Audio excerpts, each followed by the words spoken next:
आइए जानते हैं जून महीने के मकर राशि फल के बारे में।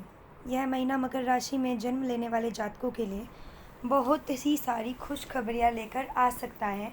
आपको कोई बड़ी जायदाद प्राप्त हो सकती है या कोई बड़ी संपत्ति खरीदने में आपको कामयाबी मिल सकती है।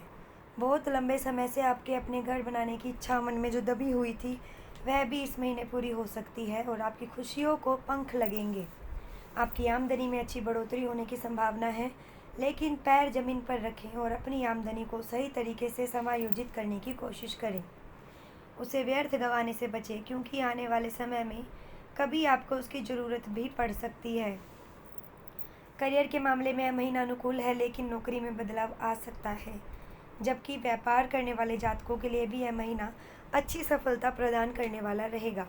प्रेम संबंधों में प्रगाढ़ता आएगी, आप अपने प्रियतम के निकट आएंगे। रिश्ते में रोमानियत तो बढ़ती ही रहेगी, लेकिन आप एक से ज़्यादा साथियों के प्रति आकर्षित भी हो सकते हैं, जो आपके प्रेम संबंधों के लिए नुकसानदायक साबित हो सकता है। इसलिए सावधान रहें और अपनी गति को धीमा करें। विवाहित जातकों के लिए यह महीना अनुकूल रह सकता है। आपको अपने जीवन साथी का पूरा सहयोग और प्रेम प्राप्त होगा। विद्यार्थियों को बहुत सारी चुनौतियों का सामना करना पड़ सकता है, इसके बावजूद भी उनकी पढ़ाई अच्छी रहेगी और उन्हें सफलता मिलेगी। भाई बहनों को कोई मानसिक तनाव परेशान कर सकता है, ऐसे में उनकी मदद करें और अच्छे भाई बहन होने का फ़र्ज निभाएं। स्वास्थ्य को लेकर थोड़ी सावधानियां रखनी चाहिए, वैसे आपकी सेहत अच्छी रह सकती है। अब आपके कार्य क्षेत्र के बारे में हम बताएंगे। करियर के दृष्टिकोण से यह महीना अनुकूल रहने की प्रबल संभावना है। इस महीने की शुरुआत में ही आपको एक नौकरी में बदलाव मिल सकता है, यानी कि यदि आप पहले से नौकरी कर रहे हैं या बदलने की कोशिश में लगे थे, तो आपकी यह कोशिश अब कामयाब हो सकती है और आपको एक अच्छी और ज़्यादा कामयाबी दिलाने वाली नौकरी प्राप्त हो सकती है, क्योंकि नौकरी में बदलाव के लिए उपयुक्त समय है। यदि आप किसी ऐसी नौकरी में काम करते हैं जहां आपका स्थानांतरण हो सकता है, तो यह समय उसके लिए अनुकूल है। नौकरी में आपकी जमेगी। दशम भाव के स्वामी शुक्र महाराज महीने की शुरुआत में आपके पंचम भाव में रहेंगे, जिससे नौकरी में बदलाव के योग बनेंगे। जो लोग बेरोजगार हैं, उन्हें भी नौकरी की प्राप्ति हो सकती है। इसके बाद महीने के उत्तरार्ध में शुक्र महाराज छठे भाव के स्वामी बुध और सूर्य के साथ छठे भाव में चल रहे जो है छठे भाव के अंदर चले जाएंगे और वह समय आपको नौकरी में स्थापित करने वाला होगा। आपको अपने वरिष्ठ अधिकारियों का सानिध्य मिलेगा। उनकी मेहनत से आप अपनी मेहनत को और बढ़ाएंगे और आपको नौकरी में अच्छी सफलता मिलेगी। यदि आप व्यापार करते हैं तो महीना आपको और भी ज़्यादा अच्छी सफलता प्रदान कर सकता है। आप अपने प्रयासों से, अपने व्यावसायिक साझेदार के संयुक्त प्रयासों से अपने व्यापार को आगे ले जाएंगे। आपको चोरी छिपे कोई कर चोरी करने जैसे काम नहीं करने चाहिए, नहीं तो मुसीबत आ सकती है। वैसे यह महीना आपके व्यापार की उन्नति को दिखा रहा है। आइए अब आपके आर्थिक जीवन के बारे में हम बताएंगे। तो यदि आपकी आर्थिक स्थिति को देखा जाए तो यह महीने में आपके लिए सर्वाधिक उपयुक्त महीनों में से सबसे अच्छा महीना ये वाला आपका साबित होगा, लेकिन महीने का पूर्वार्ध ज़्यादा ही अनुकूल रहने की संभावना है, क्योंकि शुक्र, बृहस्पति, सूर्य, बुध, मंगल आपकी आमदनी में बढ़ोतरी का स्पष्ट संकेत दे रहे हैं। मंगल चतुर्थ भाव में बैठकर एकादश भाव को पूर्ण दृष्टि से देखेंगे, तो शुक्र, सूर्य, बुध, बृहस्पति पंचम भाव से एकादश भाव पर दृष्टि डालेंगे। ग्रहों की स्थितियां आपको अच्छी आमदनी प्रदान कर सकती है।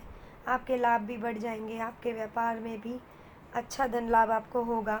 आपकी आमदनी में स्पष्ट बढ़ोतरी आपके मंसूबों को पूरा करने में मदद करेंगी और आपकी इच्छाएं भी पूरी होगी। महीने के उत्तरार्ध में द्वादश भाव पर ग्रहों का अधिक प्रभाव होने के कारण खर्चों में बढ़ोतरी होगी। इस प्रकार जो अपने पूर्वार्ध में ज़्यादा कमाया आपने होगा, तो उसे खर्च करने का आपको मौका मिलेगा। ध्यान रखें कि खर्च इस मात्रा में करें कि आपके ऊपर कोई आर्थिक बोझ ना आ जाए और आप अपनी आमदनी को सही तरीके से इस्तेमाल कर पाएँ। दूसरे भाव में शनि महाराज के विराजमान होने से अपने ही राशि का होने के कारण आप अपना बैंक बैलेंस बढ़ा सकते हैं और अच्छी बचत योजना में धन निवेश करके आप धन को आने वाले समय में कई गुना बढ़ा सकते हैं, जो आपकी अन्य इच्छाओं को भी पूरा कर सकते हैं। शेयर बाजार में भी किसी अनुभवी का मार्गदर्शन लेकर आप निवेश कर सकते हैं, जिससे आपको उत्तम लाभ मिल सकता है। अब आपके हम स्वास्थ्य के बारे में बतलाएंगे। यह महीना स्वास्थ्य के दृष्टिकोण से वैसे तो अनुकूल रहने की संभावना है, लेकिन ग्रहों का गठजोड़ यह बता रहा है कि आपको थोड़ी सावधानियां बरतनी होगी, जैसे कि दूसरे भाव में शनि, तीसरे भाव में राहु, चौथे भाव में मंगल और पंचम भाव में शुक्र, बृहस्पति, सूर्य, बुध महीने की शुरुआत में उपस्थित रहेंगे। शनि का प्रभाव चतुर्थ भाव पर भी होगा, जिससे चतुर्थ व पंचम भाव विशेष रूप से ग्रहों से प्रभावित होंगे। इसलिए आपको अपनी स्वास्थ्य समस्याओं के प्रति जागरूक रहना होगा।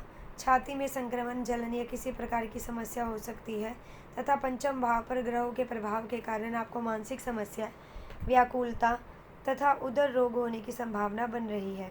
महीने के उत्तरार्ध में जब बुध, शुक्र, सूर्य छठे भाव में आएंगे तब आपको स्वास्थ्य समस्याओं के प्रति ज़्यादा ध्यान देना होगा। याद रखिए, आप यदि स्वयं को तंदुरुस्त बनाए रखना चाहते हैं तो अपनी दिनचर्या को तो सुधारें ही, साथ ही अपने खाने पीने की आदतों का भी ध्यान दें। कहीं उनकी वजह से आप बीमार तो नहीं होने जा रहे, ऐसा सोचकर काम करने से आपको फ़ायदा होगा और आप स्वस्थ हो जाएंगे। आइए अब आपके प्रेम व वैवाहिक जीवन के बारे में बतलाएं। यदि आप किसी प्रेम संबंध में हैं तो यह महीना आपके लिए खुशियों के साथ कुछ समस्याएं भी लेकर आएगा, क्योंकि हर खुशी की कोई कीमत चुकानी ही पड़ती है। आप अपने रिश्तों में रोमानियत से भरे रहेंगे, अपने प्रियतम से ज़्यादा निकट आएंगे, उनसे अपने दिल का हर राज उन्हें बताएंगे, उन्हें जी भर कर प्यार करेंगे, उन्हें कहीं घुमाने लेकर जाएंगे, कोई फिल्म दिखा सकते हैं, कहीं घूमने जाने के भी योग बनेंगे, उन्हें साथ खाने का न्योता भी दे सकते हैं। एक प्रकार से आप एक अच्छे प्रेमी के रूप में अपनी पहचान बनाएंगे। लेकिन इसी समय आपके दिल में किसी और के लिए भी प्यार का अंकुर फूट सकता है। इस स्थिति से आपको बचना होगा, नहीं तो दो नाव में सवार होने के कारण आपके डूब जाने का खतरा ज़्यादा बना रहेगा और आपका प्रेम जीवन खतरनाक रास्ते पर बढ़ जाएगा। महीने का उत्तरार्ध आपके प्रेम जीवन के लिए अनुकूल रहेगा। जब केवल बृहस्पति पंचम भाव में विराजमान रहेंगे तब आपको अपने प्रियतम को समझने में और उन्हें खुद को समझाने में सहायता मिलेगी। इस राशि के जो जातक वैवाहिक जीवन व्यतीत करने लग रहे हैं उनके लिए महीना अच्छा है। बस आपको जीवन साथी के स्वास्थ्य का थोड़ा सा ध्यान रखना होगा। इस दौरान बीमार पड़ सकते हैं। वैसे ऐसे समय आप और आपके जीवन साथी को निकट देकर आएगा और आपके बीच चल रही समस्याओं को भी दूर करेगा। आपको संतान से संबंधित खुशखबरी भी मिल सकती है। आइए आपके पारिवारिक जीवन के बारे में हम आपको बताएं। यह महीना पारिवारिक तौर पे उतार चढ़ाव से भरे रहने की संभावना है। चतुर्थ भाव में मंगल महाराज अपनी राशि में होंगे, जो आपके परिवार में धन संपत्ति का लाभ करा सकते हैं। जमीन जायदाद की प्राप्ति हो सकती है। यदि आप अपना घर बनाना चाह रहे हैं तो उसमें भी आपको सफलता मिल सकती है। आपका मकान बनाने का सपना पूरा हो सकता है। इसके लिए कोई ज़मीन या मकान खरीदने में आपको कामयाबी मिल सकती है। आप ज़मीन खरीद कर उस पर मकान बनाने में कामयाब हो सकते हैं। लेकिन शनि की दृष्टि मंगल पर होने के कारण पुराने मकान में भी रेनोवेशन का काम या साज सज्जा का काम करा सकते हैं। उसमें कुछ तोड़ फोड़ कराकर कुछ बदलाव करा सकते हैं। चतुर्द्वार पे शनि और मंगल का प्रभाव होने से माता जी के व्यवहार में कुछ बदलाव आएंगे। वह कुछ उग्र स्वभाव की हो सकती हैं।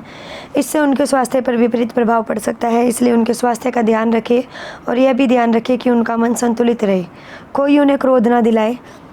शनिदेव दूसरे भाव में विराजमान रहेंगे। लोग आपके प्रति सहयोगी बनेंगे। तीसरे भाव में राहु मीन राशि में पूरे महीने विराजमान रहेंगे और उनके एक और शनि और दूसरी ओर मंगल विराजमान रहने से आपके भाई बहनों को कुछ तनाव, चिंताएं परेशान कर सकती है। ऐसे में यथासंभव मदद करें, जिससे आपका प्यार भी बढ़े और आप अपना फर्ज भी निभा पाएँ। अब आपको हम कुछ उपाय बताएंगे, जो भी नकारात्मकता या थोड़ी बहुत जो भी चीज़ें सही नहीं चल रही, आप उन्हें किस तरीके से सही कर सकते हैं। आपको शनिवार के दिन श्री शनि चालीसा का अवश्य पाठ करना चाहिए। ग्रहों के प्रभाव को संतुलित करने के लिए आपको चंडी का पाठ करना चाहिए। आपको श्री गणेश जी को ध्रुवांकर अर्पित करना चाहिए। और ऐसे ही अन्य राशियों को जानने के लिए हमारे चैनल लोक सेवा धर्म को सब्सक्राइब करें व वीडियोज़ को लाइक करना ना भूलें।